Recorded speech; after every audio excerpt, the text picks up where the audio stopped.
Mystery Theater. This week from Vancouver, The Duel by Alexandre Dumas. Adapted for radio by Howard Griffin.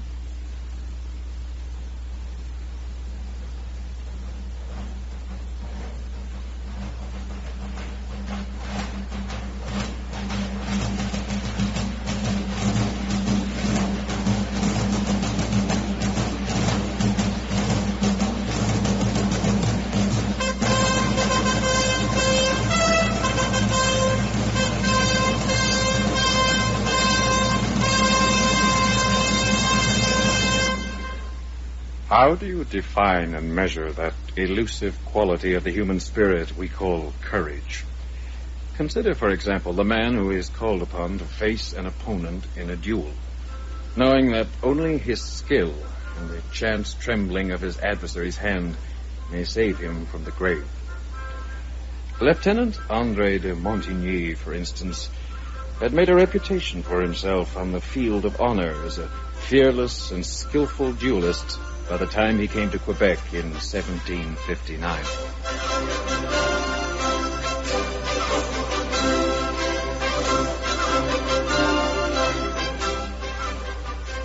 Welcome back to Quebec, Lieutenant de Montigny. Thank you, Monsieur Brossard. This is a happy day for me. Speaking as a citizen, I feel safer with...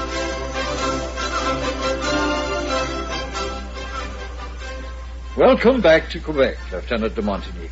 Thank you, Monsieur Brossard. This is a happy day for me. Speaking as a citizen, I feel safer with brave soldiers like yourself to strengthen the garrison against the English forces.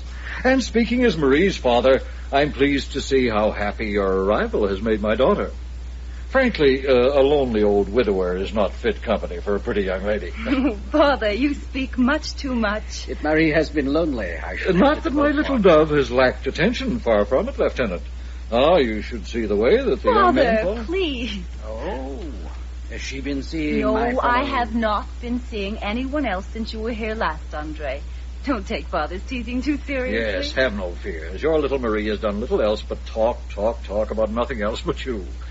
It's a good thing you've been transferred to the Quebec garrison.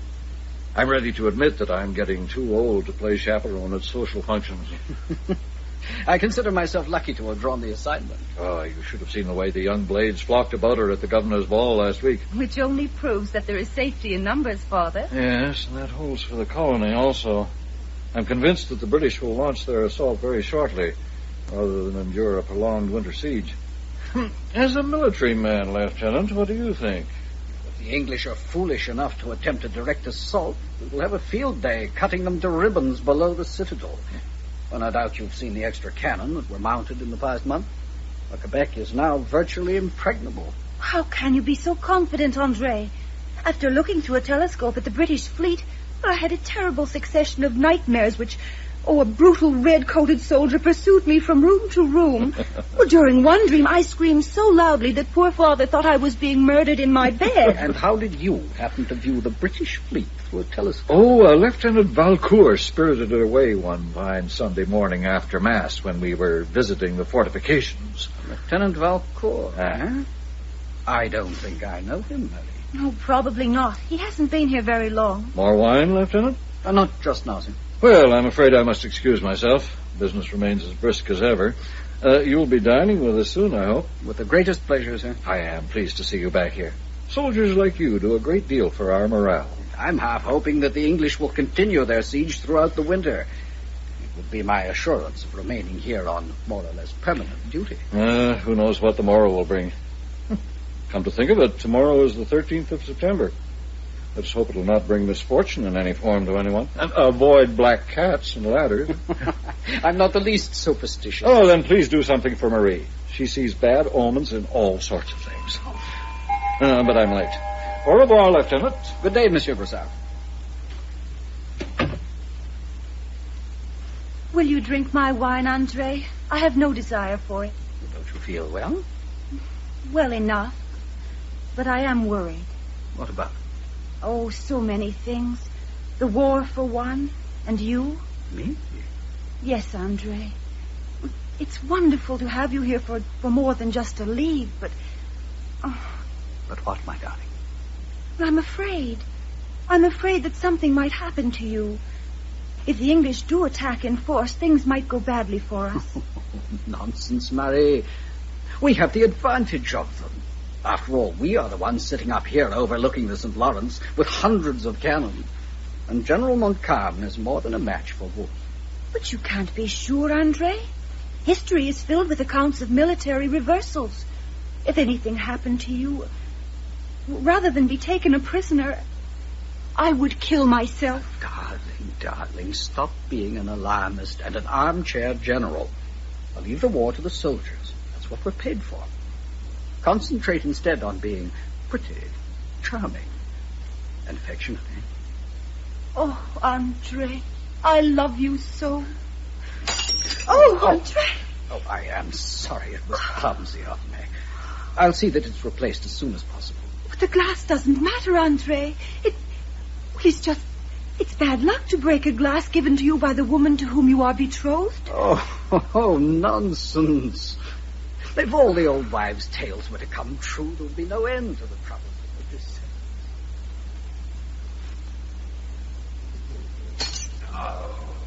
Steward, bring me more wine. That's the second wine glass Valcourt has dropped in an hour. He's had more than enough.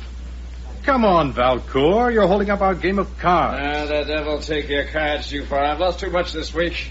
Steward, bring me wine, blast you. Hurry up or I'll have you in the cells for a week. Valcourt has had more wine today than I drink in a week. Why the devil is he in such a foul mood? I believe it's his nature, Lebrun. And he's in love also, I understand. I thought that love was supposed to make a man gay and good-natured. It depends on the circumstances. In Valcourt's case, the lady is betrothed already. Or so they say. Oh, do you know her? She is a Mademoiselle Brossard, daughter of a well-to-do merchant here in Quebec City. But Valcourt, I'm told, didn't stand a chance against the other fellow. Here comes Major Prevost. Valcourt had better pull himself together. He's been in the Major's bad books before. Good evening, gentlemen. Good evening, sir. Major, do you care to join us in a friendly game of cards before dinner? Thank you, Captain Lebrun. I feel in need of some distraction. But sit down, gentlemen, sit down. Well, good evening, Major. You care to share my flagon of wine? Thank you, Valcourt, but I expect to have wine at dinner. I don't believe in overindulgence. Major Prevost. What is it, Saint-Pierre? Can you tell us, sir, without being indiscreet, what the colonel has decided to do about filling the vacancy of captain? I suppose I can, considering it'll be posted on the bulletin board tomorrow. A new officer has been transferred from Montreal to fill the vacancy. His name is de Montigny. De Montigny? Do you know him? Oh, not personally, sir. But he is supposed to be well-placed. I presume you have met him, Major? Oh, yes, Lebrun, at the colonel's. And since de Montigny is very anxious to make your acquaintance, gentlemen, I have invited him to dine with us. Someone remarked only today what a skillful duelist he's reputed to be. And with a fiery temper to match. Yes, they say he's quite fearless on the field of honor. Well, then he should be very well here, eh? A duel is a family affair with us. Monsieur de Montigny will be most welcome, but however quick his temper, he'll have to be careful of it before me, or I shall take it upon myself to cool it. Apparently, de Montigny recently inherited an impressive sum of money from a rich old aunt. Money. That's all a man needs to be a success in this life. Courage, devotion to duty, ability, all the manly qualities count for nothing with women when weighed against a sack of gold. Steward, bring me more wine. Lieutenant Valcourt, I suggest that you try some food for a change. Food, sir, if I may be permitted to say so, is not Oh, what I that want. must be de Montigny crossing the room toward us. Oh, yes, so it is. This way, de Montigny. Good evening, Major. Gentlemen? Come and join us. These are your new regimental comrades, Lieutenant de Montigny. Or perhaps I should say captain. They're all good fellows and brave soldiers. I am Captain Rennie Lebrun. Welcome to Quebec. Thank you. I have long hoped to be stationed here, I can tell you. I am Lieutenant Jean Dufort. Congratulations on your appointment to captain. Thank you. I'm Charles St. Pierre. I hope you'll like it here. I have no doubts on that score. And this is Lieutenant Valcourt. Well, then you, Captain, must excuse me if I do not shake hands. It would be a calamity if I were to drop this wine flagon. Yes. A man should be able to hold his wine. Oh. Gentlemen, I am proud and happy to have been transferred to your regiment. It was Major Prevost who recommended me to the colonel. It was the easiest way to avoid treading on the feelings of my young lieutenants. Bringing in someone from another regiment removes any suggestion of favoritism. Have you located comfortable enough quarters, Captain de Montagnier? The city's very crowded these days. I'd be glad to assist you. Thank you very much, Lebrun. But, Monsieur Brossard, a very generous friend, has offered me the use of a small cottage near his home. I have my horses there, an excellent cook, a very good library, a little garden, and a target. I'm sure I shall be happy as a king there. You practice shooting? Yes, I do, Lieutenant Valcourt. It is my custom every morning to fire 12 rounds at the target. Oh, you're very fond of that amusement, then, huh? I don't understand the use of shooting unless it's to do battle or to hunt with. I think that you are wrong in calling it lost time to learn to shoot with a pistol. Well, you have been with the regiment only a few minutes, and already you are telling us what is what, huh? Pray, go ahead and tell me why and how I am wrong. As you undoubtedly know, in military garrison life, an impudent word often leads to a meeting between comrades on the field of honor, in which case he who is known for a good shot inspires respect among those indiscreet persons who amuse themselves by making foolish observations. That's not much of a reason. In duels, as in everything else, something should be left to chance. I maintain my first opinion and say that an honorable man ought not to take too many precautions. And why shouldn't he? Do you play at cards? Occasionally. I will explain to you, and I will try to render my explanation clear so that all will understand it.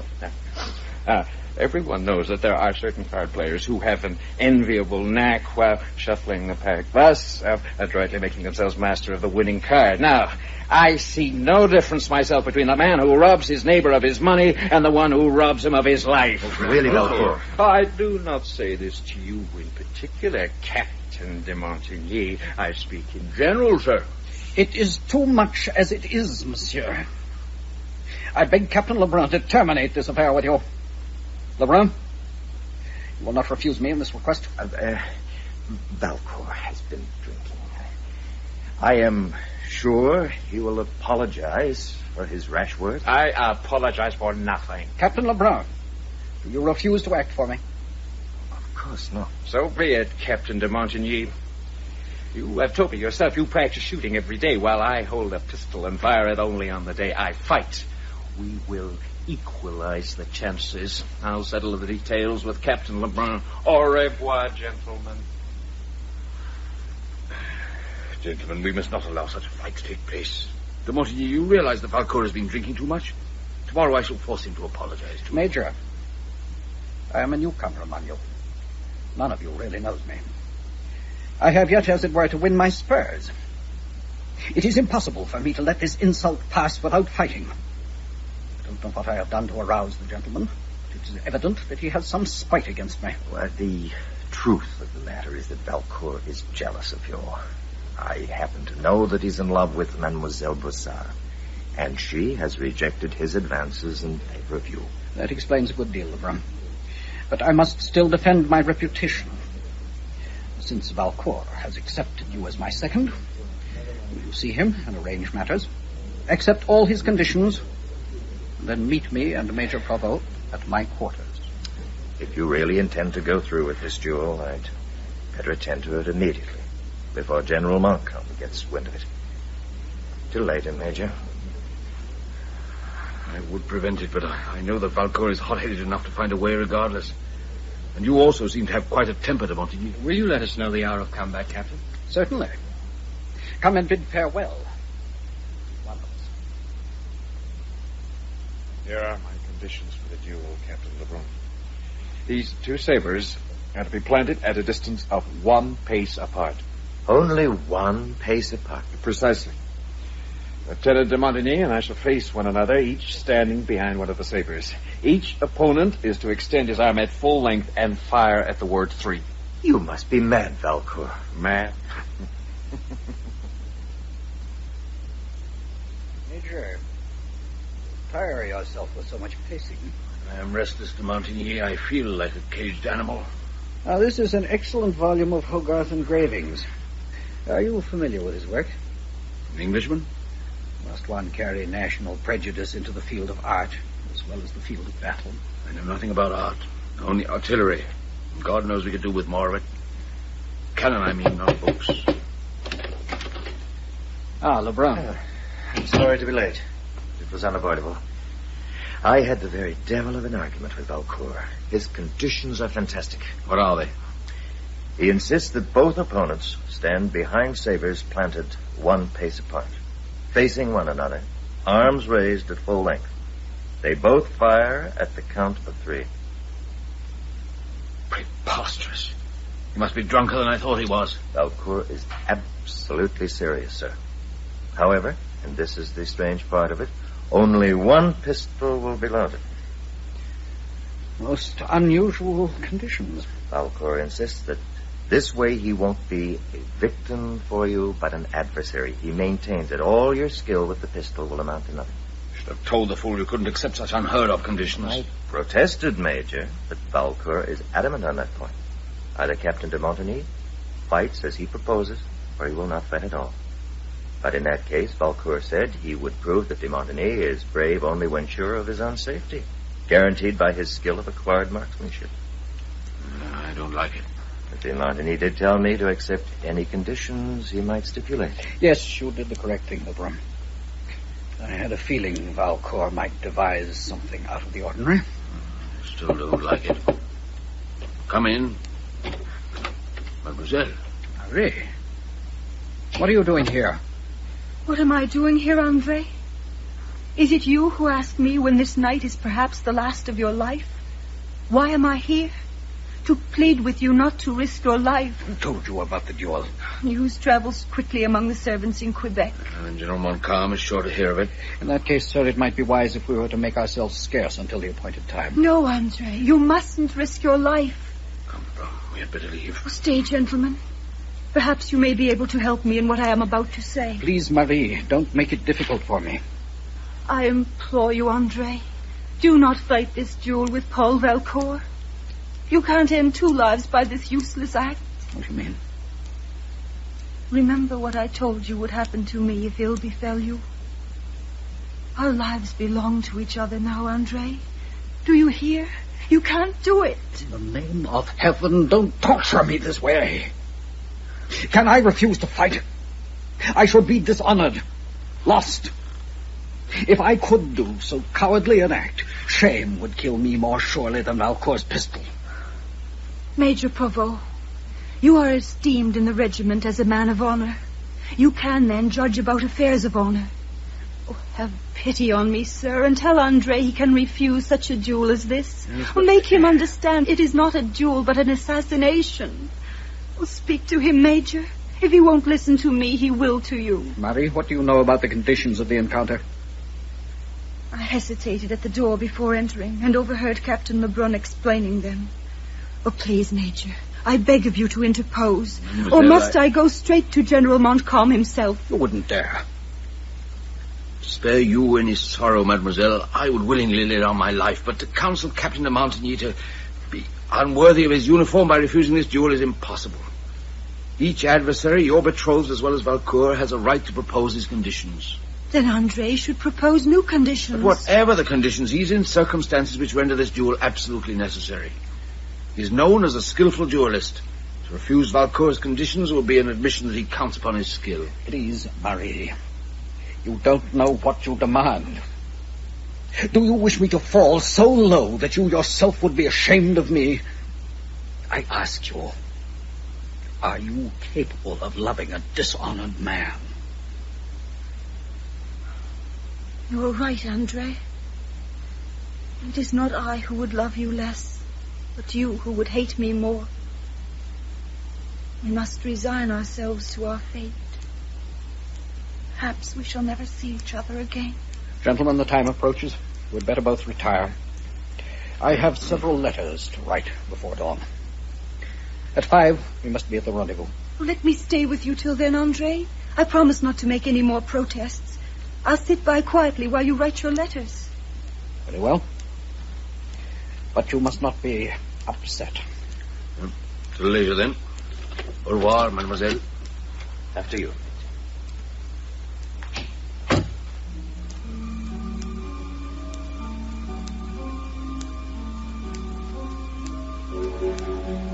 ground mist this morning has a penetrating chill. It would take more than that to dampen our duelists. I have a premonition that one of them will not see the sun rise. Do you think that de Montigny may take offense because I have agreed to serve as Valcour's second? No, it's hardly likely. Oh, there's Valcour, tethering his horse by the bridge. The others are approaching from the opposite direction. Good morning, gentlemen. I trust I have not kept you waiting unduly. Time passes all too quickly on a day like this. Quite so.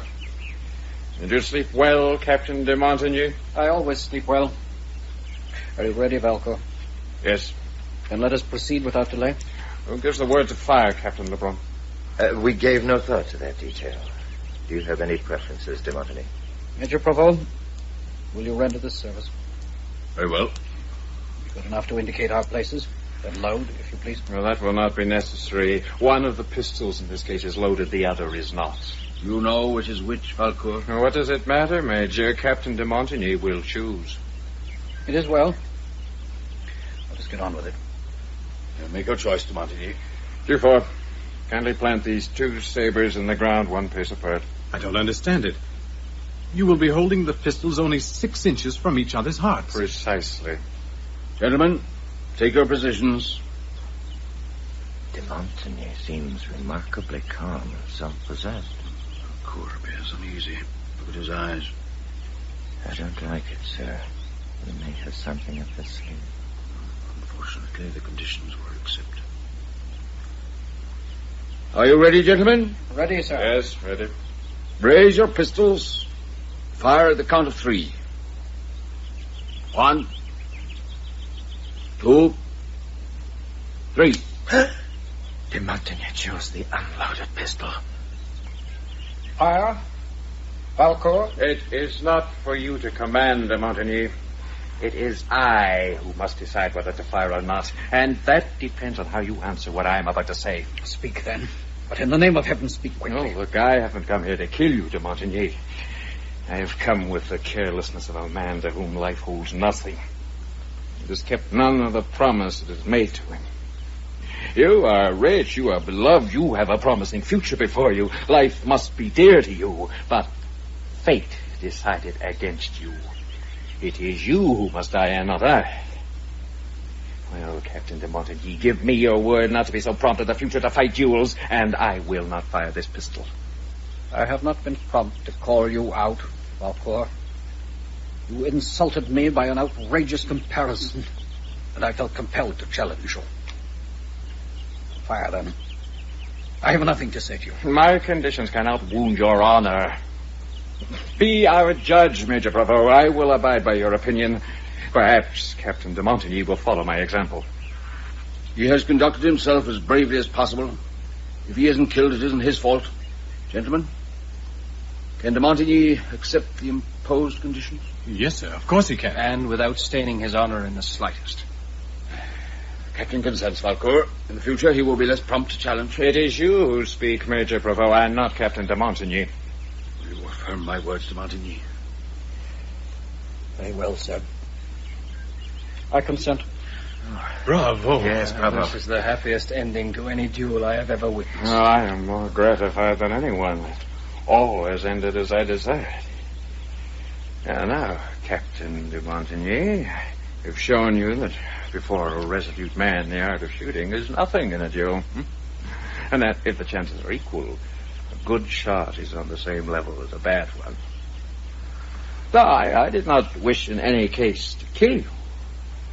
I only had a great desire to see how you would look death in the face. You are a man of courage, de Montigny. Accept my compliments. Oh, by the way, neither pistol was loaded. Neither? I will demonstrate. What? This is even more insulting than the first offense. And now you think it's ended, do you? No, it must recommence, and this time both pistols shall be loaded if I have to load them myself. No, Captain, I have given you your life. I will not take it back. Insult me if you wish. I will not fight you. And it is me whom you will fight. Why, you, Major. You've acted like a scoundrel, Valcour. You deceived de Montigny and all of us. If in 5 minutes your dead body is not lying at my feet, there is no such thing as justice. Well, I don't understand, sir. And if the Major doesn't kill you, I will. Or I. Oh, the devil, I can't fight with you all. Choose one among you and I'll fight with him. Oh, it won't be a duel, but an assassination. I'm sure I couldn't shoot my horse at more than a few paces, let alone a man. Never fear, Valcour. We will do nothing that the most scrupulous honor can complain of. All our officers are insulted, for under their uniform you conducted yourself like a rascal. You have made Captain de Montigny pass through all the sensations of a man condemned to death, while you were perfectly at ease, knowing full well that both pistols were not loaded. Finally, you have refused to fight with the man whom you have doubly insulted. Now, load the pistols, Major, load them. I will fight with anyone. No, Valcour. No. You will fight none of your comrades. You have disgraced your uniform. We can no longer serve with you. Rather than make your deficiencies known to the Colonel, I ask you to give in your resignation on the cause of bad health. I'll see to it that the surgeon will sign all necessary certificates. Today is the 13th of September. You have from now to the 13th of October to quit the regiment. I will quit it, certainly, not because it is your desire, but mine, and a curse upon the lot of you. Major, why did you force me to consent to that scoundrel's conditions? Without you, I should never have accepted them. My comrades and I will take all the responsibility. You've acted nobly, de Montigny. I must tell you that you are indeed a man of honor. And there goes one troublemaker. The regiment will be better off without her. Yes. Well, gentlemen, this affair has ended more happily than one could have hoped for. Mademoiselle Bessart will be overjoyed at the glad news, I'm sure. Yes. Yes, and I promised to go immediately to her once it had ended. Cannon fire. What could be happening? It must be the signal for the English attacking. Quickly, report to your battle stations. There's not a moment to be lost. Come along, Captain de Montigny. You don't want to miss any of the fun, do you? Coming, Saint-Pierre.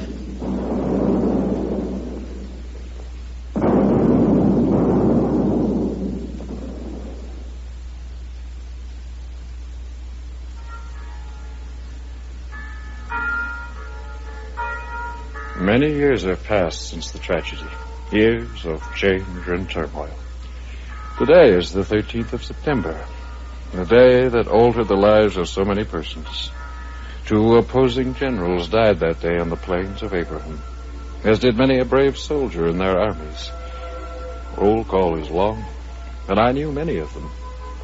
Major Provost, Captain Lebrun, Lieutenant Saint-Pierre, and others. Now, that day also, a beautiful young woman watched Lieutenant Valcour gallop past her window. Since he was alive, she assumed her betrothed had been killed in the duel, and she took poison. But here in the monastery, we found a peaceful refuge. Each year, for the past 3 years now, I have said a special prayer for our devoted brother, who toiled for 30 years within these ancient walls. And when he died, we buried him here under the great elm. Not once during our years of service together in this monastery did Brother Andre remind me of the duel we once fought on that morning that Quebec fell to the invading British army.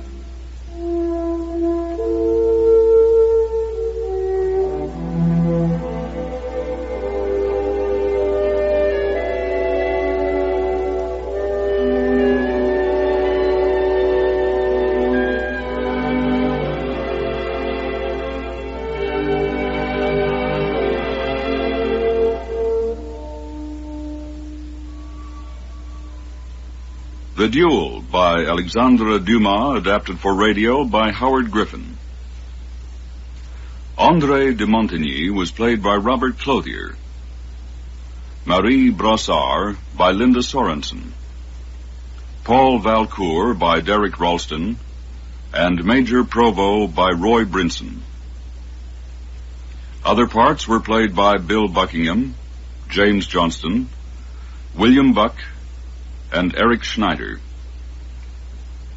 Mystery Theater was produced this week in the Vancouver studios of the CBC with sound effects by Lars Eastholm and technical operation by Gene Loverock. Direction, Don Mowat.